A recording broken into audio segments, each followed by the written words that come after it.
Have you ever noticed how loud the world has become? Not just the noise of traffic, notifications, and conversations, but the noise inside you. That endless inner commentary, the racing thoughts, the mental loops that replay your mistakes, your fears, your future.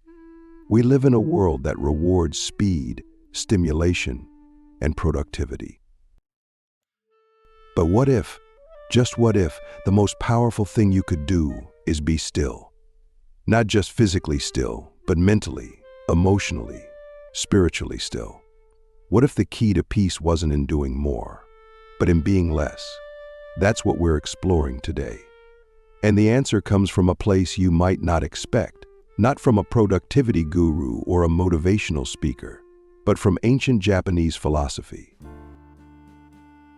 I want to take you into the heart of a wisdom tradition that doesn't shout but whispers. A tradition that doesn't teach you how to win the game of life, but how to step outside of it entirely. This is not a hack. This is not a shortcut. This is a completely different way of being. This is the hidden Japanese secret to inner stillness. And once you understand it, your relationship with time, self, and life will shift forever. The Japanese call it ma, Chinese letter, one syllable, a single kanji character. But it holds an entire world inside it. Ma is the space between things, the pause between two musical notes, the silence between words in a conversation, the breath between thoughts. It's the emptiness that makes everything else possible. In the West, we fear emptiness. We fill it, we escape it. But in Japanese philosophy, ma is sacred. It's not absence. It's presence. It's not the lack of something. It's the presence of possibility. And here's the mind bender. Inner stillness doesn't come from silencing the mind. It comes from creating space within it. That space is ma. Let's zoom out and ask something big. Why do we even want inner stillness? Is it just to feel calm, to reduce stress, or is there something deeper going on here? The truth is, we crave stillness because we are exhausted by fragmentation. Our attention is shattered. Our focus is split across apps, platforms, timelines, and to-do lists. And most of all, we're split within ourselves. We've lost the sense of being one whole person. Stillness isn't about peace. It's about integration. It's about becoming whole again. And Ma shows us how. It shows us that stillness isn't something we achieve someday, after we've done enough. It's something we allow, right now, between the moments we think matter. Here's where it gets wild. In Japanese aesthetics, Ma isn't just a concept, it's a design principle. It's why a traditional Japanese room might have one flower in a vase and nothing else. It's why a haiku can say more in 17 syllables than a novel in 300 pages. It's the emptiness that invites meaning. And when you apply that to your inner world, something profound happens. You stop trying to fill every moment with thought. You stop trying to optimize every second. And you begin to notice the spaces in your own consciousness. Those little gaps between the thoughts. The moment before a reaction. The pause before a decision. That's where inner stillness lives. Not in the absence of thought, but in the space around it. Now let me ask you something that might change your life. What if your thoughts are not the problem, but your relationship to them is? What if stillness doesn't mean stopping your thoughts, but stepping one layer back from them? That's what Ma invites us to do. It invites us to observe the space around the thought, to notice the silence beneath the noise, to rest in the pause before action. And when you live like that, something incredible happens. You become unshakable. Not because nothing disturbs you, but because you found the space within you that nothing can touch. Let's bring this into real life. Think about your phone. Most people check theirs hundreds of times a day. But what if, just once, you picked it up and paused, felt the weight of it, noticed your breath, became aware of the impulse before you opened the app? That moment, that is Ma. That is the practice. And it's not just about mindfulness, it's about reclaiming your life.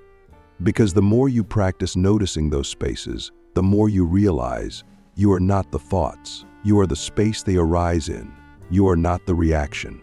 You are the pause before it. That shift is not small. It is revolutionary. This is where Japanese philosophy gets even deeper.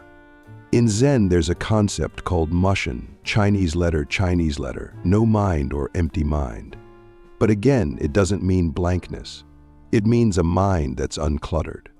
A mind that moves like water, clear, fluid, responsive.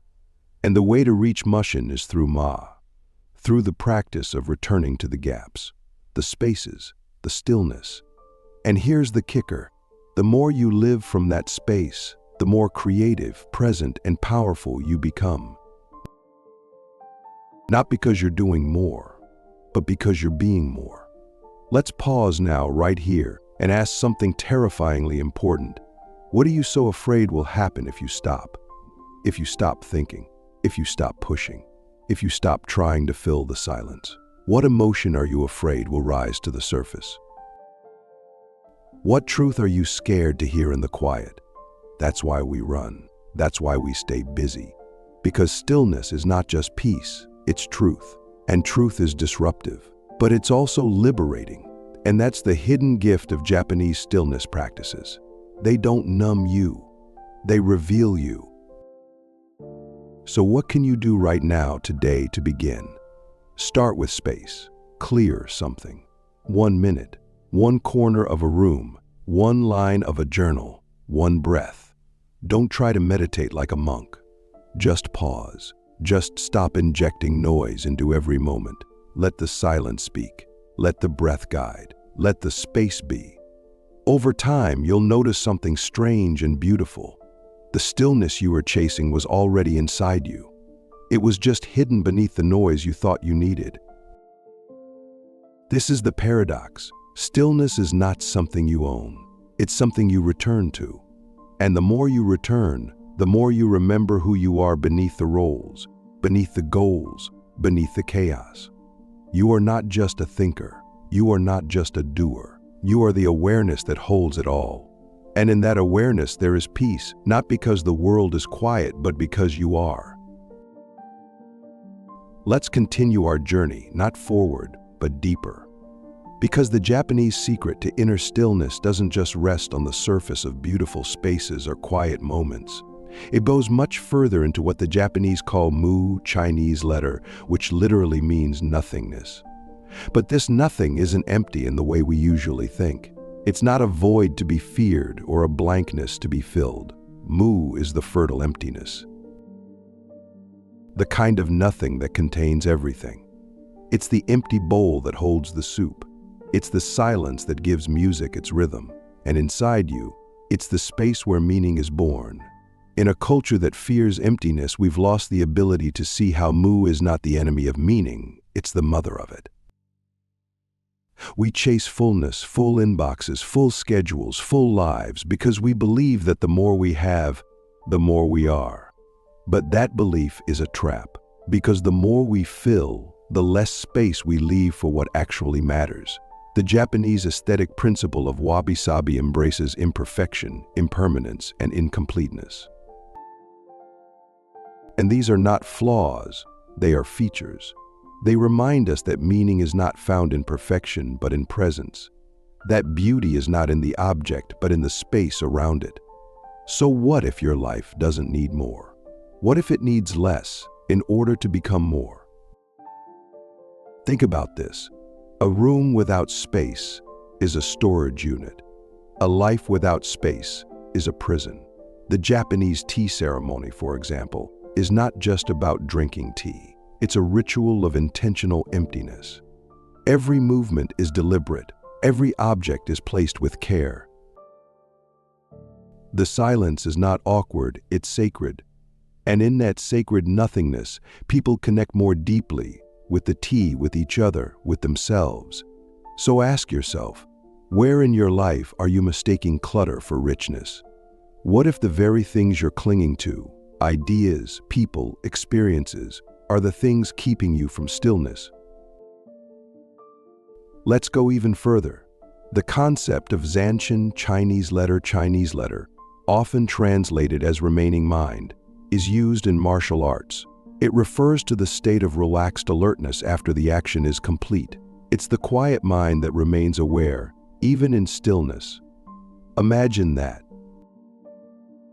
A stillness that's not passive, but alive. That's the kind of inner stillness we're talking about, not collapse, not withdrawal, but a powerful emptiness that sees clearly, moves lightly, and responds truthfully. You don't need to disappear to find peace. You need to become empty enough to hold what's real. So here's the reflection that I want you to sit with. What are you holding on to that prevents you from experiencing the fullness of nothing? Is it an identity? A future plan? A fear? A story you've told yourself so many times that it's become your reality? Stillness isn't just about silence, it's about surrender. It's about releasing what was never really you and returning to what always was. That is the hidden Japanese secret, that nothingness is not the absence of life, it's the essence of it. And when you learn to live with it, you realize. The most spacious lives are not the ones filled with things. They're the ones filled with being. We've explored the space between things, ma, the sacred emptiness of life, mu, and the alert stillness of Zanshin. But now we arrive at the question that burns beneath it all. Who are you really, when all the noise fades? When the thoughts slow, the roles dissolve, the ambitions quiet? What remains? This is the heart of inner stillness. It's not about becoming something new. It's about returning to something ancient. Summiting central, something you've always been, but lost track of in the noise of becoming. The Japanese path to stillness is not about the future. It's about the origin. It's not a journey forward, but a homecoming. In Zen, there's a phrase, Kensho, Chinese letter. It means seeing one's true nature. It's not an intellectual realization. It's a direct experience. A moment where the veil lifts and you see beyond the narrative of me. You see not the person you've constructed, but the awareness that's always been watching. The stillness behind your laughter. The silence beneath your grief. The center that doesn't move, even as your life does. This isn't mystical. It's real. You've had glimpses of it. When you stood silently in nature, when you lost yourself in music, when you held a child and time disappeared. In those moments, you weren't trying to be still. You were stillness. So why can't we live from that place all the time? Because we keep abandoning the center. We chase the edge. We mistake movement for meaning. We think we are our thoughts, our work, our performance. But none of those are the self. They are expressions of it, yes, but not its source. In Japanese calligraphy, the brushstroke is only beautiful if it comes from a still hand. In life, the same is true. Your actions only become aligned, meaningful, and graceful when they arise from a place of inner stillness. That's when you stop reacting and start responding. That's when your life stops being frantic and starts being true. Here's the challenge. This stillness won't shout at you. It won't demand your attention. It will simply wait until you remember to return. And when you do, you'll notice it was never gone. It was just covered. Covered by noise, by fear, by ambition. But beneath all that, it remained untouched. Do you see what this means? It means you don't need to find peace. You are peace. You just need to stop running from it. The Japanese secret isn't a technique. It's an invitation to return to the center of who you are, to let go of what you're not, to stop confusing movement with depth. So let me leave you with this final question, perhaps the most important one. What would your life look like if you lived from your center instead of from your edge? What choices would change? What habits would dissolve? What truths would emerge? The path to stillness is not a retreat from the world. It's a reawakening within it. And when you live from that inner center, you don't need to escape life to find peace. You bring peace into life. That is the hidden Japanese secret. And now, you know.